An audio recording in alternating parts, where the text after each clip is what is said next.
Good evening. Happy father's day daddy. तो हमेशा की तरह इस बार भी कुछ लिखा है मैंने। इसका इसको लिखने का सिर्फ एक मकसद था कि आप जो कुछ हमसे नहीं कह पाते वो कहें, और जो कुछ हम नहीं समझ पाते वो हम समझने की कोशिश करें।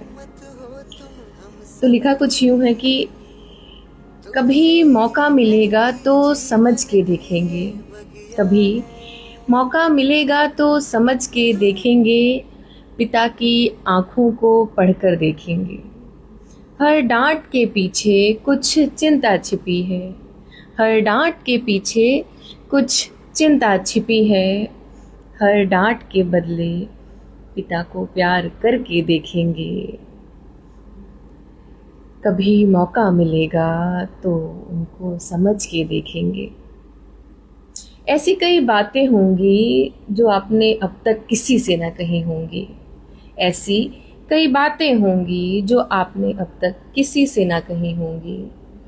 कभी साथ बैठ के चाय पे, कभी साथ बैठ के चाय पे वो सब बातें आपसे करके देखेंगे। कभी मौका मिलेगा तो आपको समझ के देखेंगे।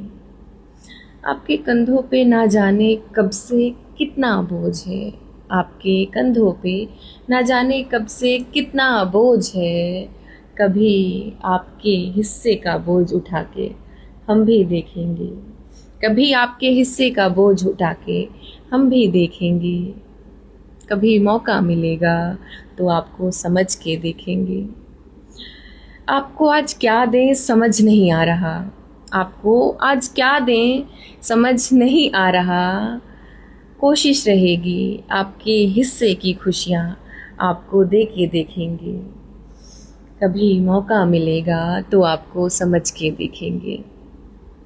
आप कभी कहते नहीं कि आपको क्या चाहिए, आप कभी कहते नहीं कि आपको क्या चाहिए। आपकी कुछ ज़रूरतों को समझ के पूरा हम करके देखेंगे। कभी मौका मिलेगा तो आपको समझ के देखेंगे, आपकी नम आँखों को पढ़ के देखेंगे।